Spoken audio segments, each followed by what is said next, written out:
the 12th, 1997. Mr. Hertz, when the last tape ended, you were telling us about the Rosenkavalier? Say it again? You were telling us about your wife in the opera. Yeah, okay. So we saw the Rosenkavalier, which has some beautiful scenes. I don't know whether you know the presentation of the rose. And so after that, I guess I proposed, sort of. Sort of? Sort of. And then, of course, the parents said, now you can't marry her until she finishes her college at Hunter College.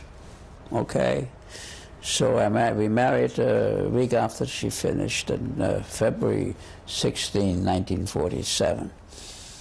And of course, we looked for a place to live. It was very difficult to find room. Our first apartment was in Flushing, 4-story white walk-up. And then we moved a little bit better down in one building with the elevator. And then our children were born. Michael was born in September 16, 1949. And Shelley was born October 18, 1952. And when Shelley was 3 years old, we moved to Roslyn, Long Island, where we lived for 35 years.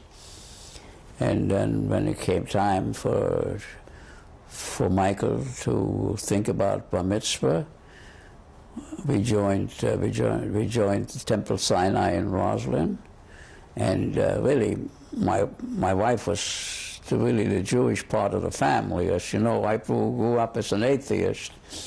I knew very little about Jewish religion, but she insisted that our children were brought up as Jews, and I agreed. And you know, I had very little religious instruction. As I said, in Göttingen, when I went to school, there was no Jewish school. I had Christian religion in school, believe it or not. So what was it like then, starting to go to Temple after all that? What was it like? Well, I said I was already in Temple when I came to America the first Friday. So by that time I was used to go to Temple, you know, and our bank, a lot of our customers were Jewish. In fact, our whole board of directors is Jewish, except one person maybe. So it's really a Jewish bank. So anyway, so we joined the Temple Sinai in, I would say, 1954, 1955, and we've been members ever since. We've gone through a lot of rabbis, believe me. Tell me about your children. The children, okay. So Michael got involved very early in a Quaker camp, believe it or not, on Chesapeake Bay on the eastern shore, and he started off as a minority, the Jews, but now there are more Jews in that Quaker camp than ever. Michael got very interested in sailing, and got friendly with the owners of the camp and the children of the owners. He's still friendly. In fact, he's a director of the camp today, Echo Hill. And Michael went to Roslyn High School, and he wanted to go to college. And of course, I tried to talk him into becoming a physicist, like a lot of members of my family. So he went to RPI, but after the second year, he told me he can't do physics. It's not for him. He didn't like it. So he wanted to be a lawyer. So he majored in RPI in psychology, and then he went to Northwestern University, where he made the law review, and he got a job as a clerk to a Court of Appeals judge, and he tried to get a job as a Supreme Court judge, but he couldn't do it. But he got a job at the Justice Department, which he's been there now for 15 or 16 years.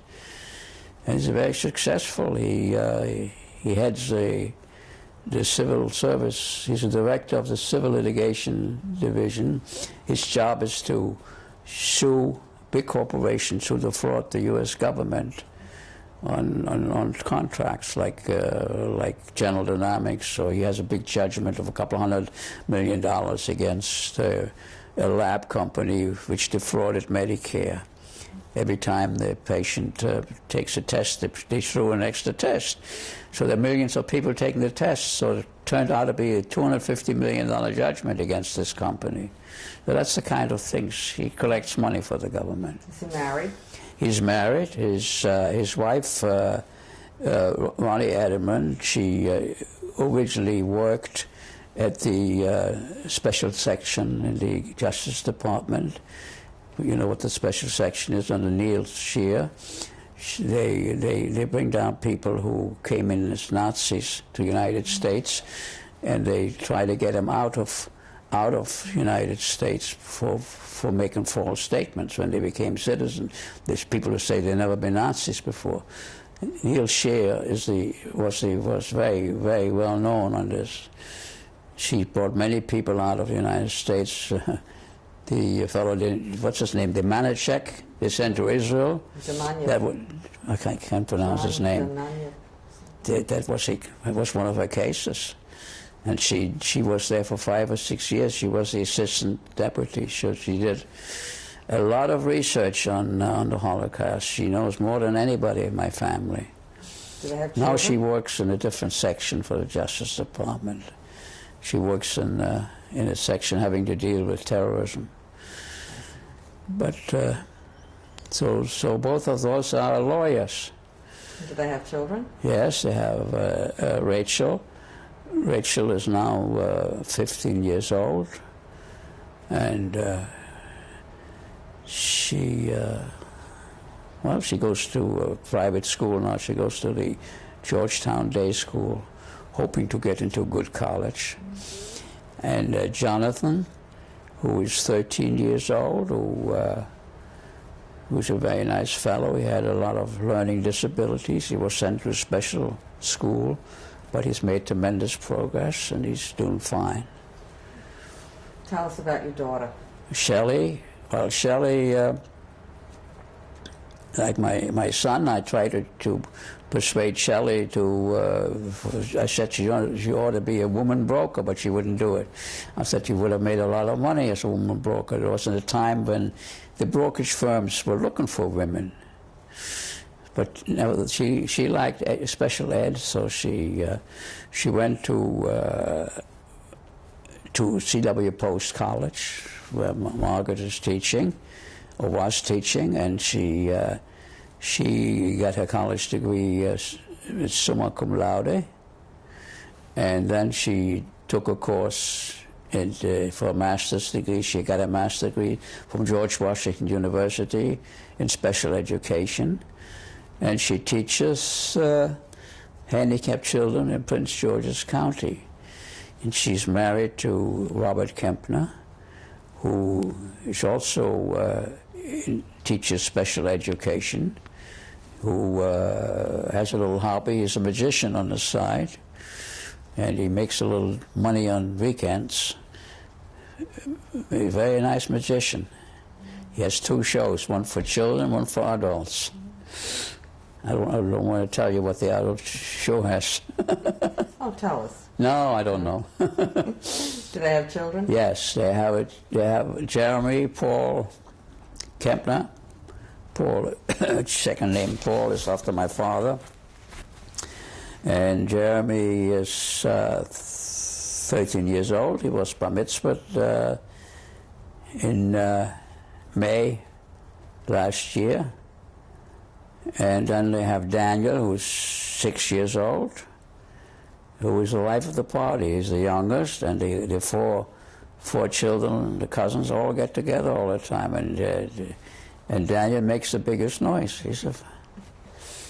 When the children were growing up, did you ever talk to them about growing up in Germany and about the Holocaust? No, but we're thinking, Margaret and I are thinking of taking Rachel and Jeremy to Europe this summer. We're thinking about it. We want to show them Hamburg, Göttingen, and Nuremberg.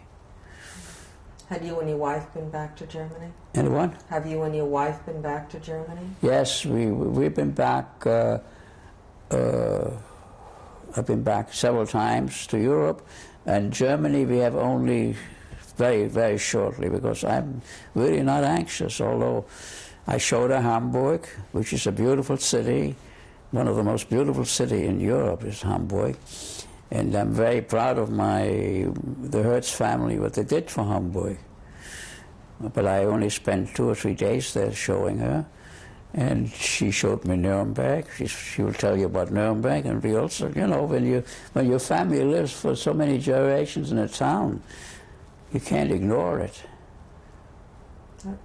How does it feel emotionally, though, to you, to be back in those places?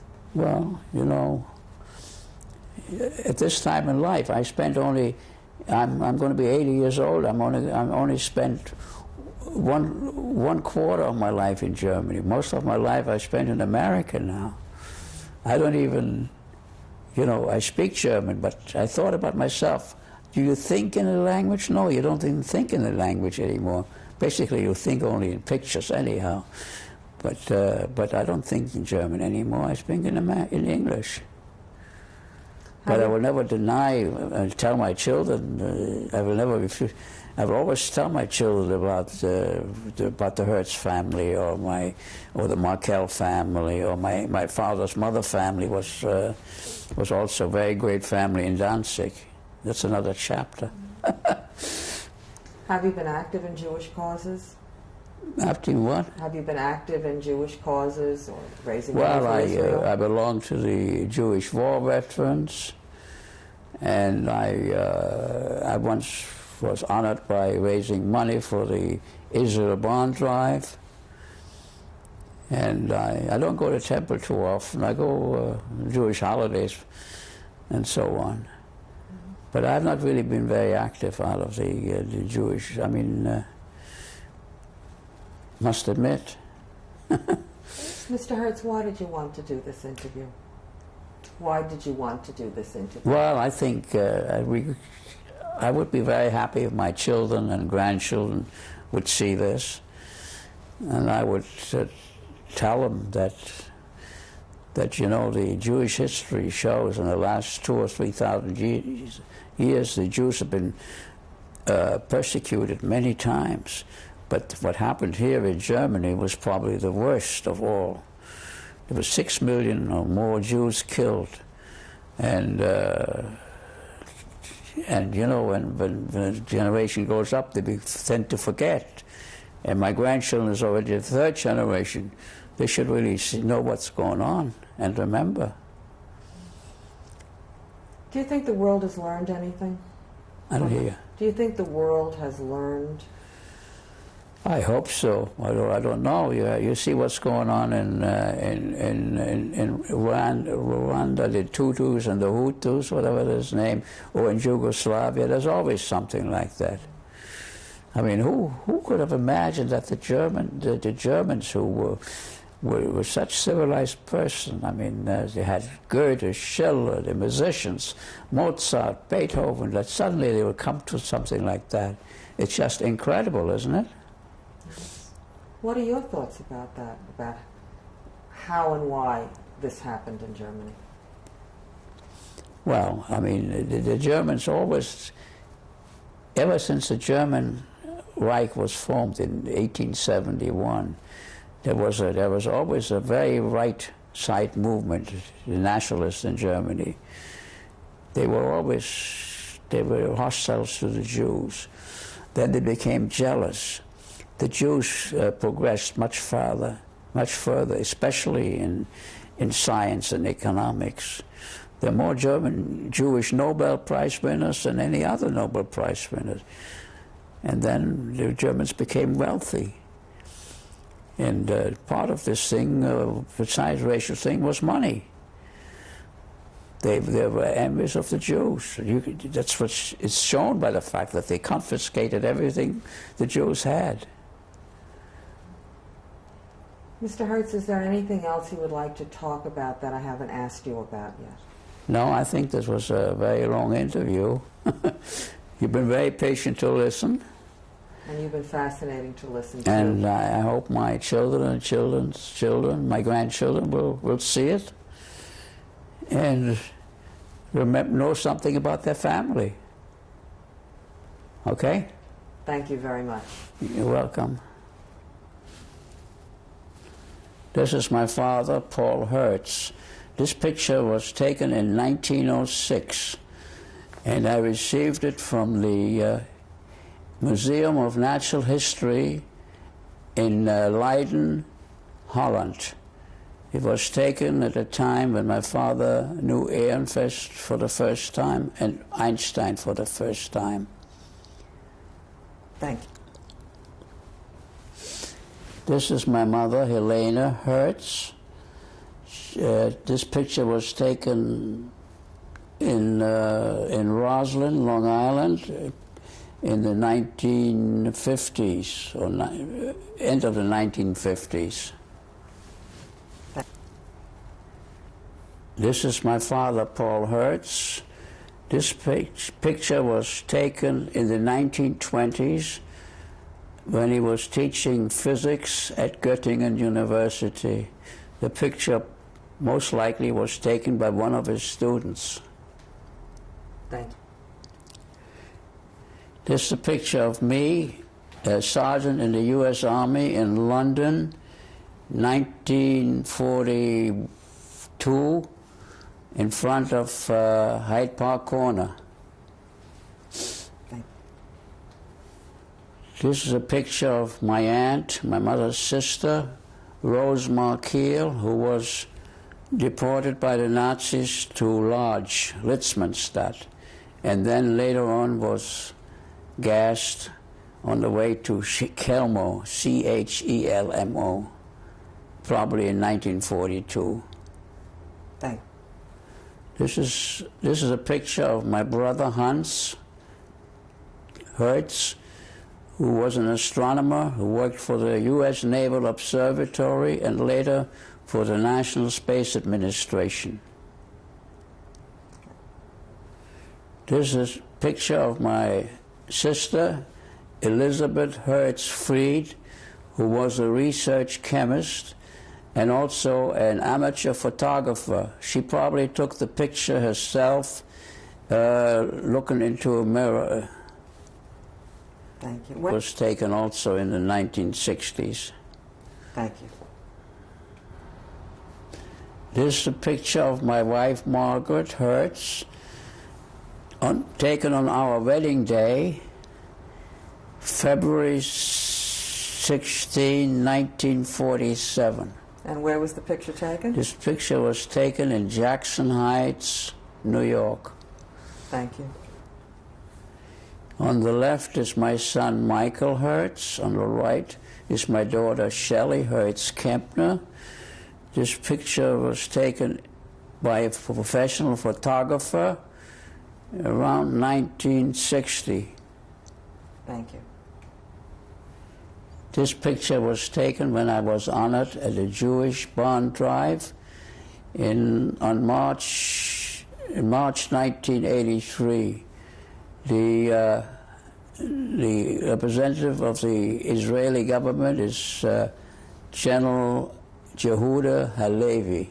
Could you tell us who the people are in the photograph, starting from the left? Well, there's my wife on the left, then there's myself, and then there is Isidore Carton, one of the director of our bank, and on the right is Sigmund Rolat, a very good customer of ours, and all the way on the right is the Israeli representative, General Yehuda Halevi. Thank you. Mr. Hertz, would you explain this to us, please? Okay. It says, this traditional menorah is gratefully presented to Rudolf Hertz in recognition of dedicated and inspiring leadership in the efforts to foster Israeli growth and progress through the Israel Bond Program, State of Israel Bond, March 24, 1983. Thank you.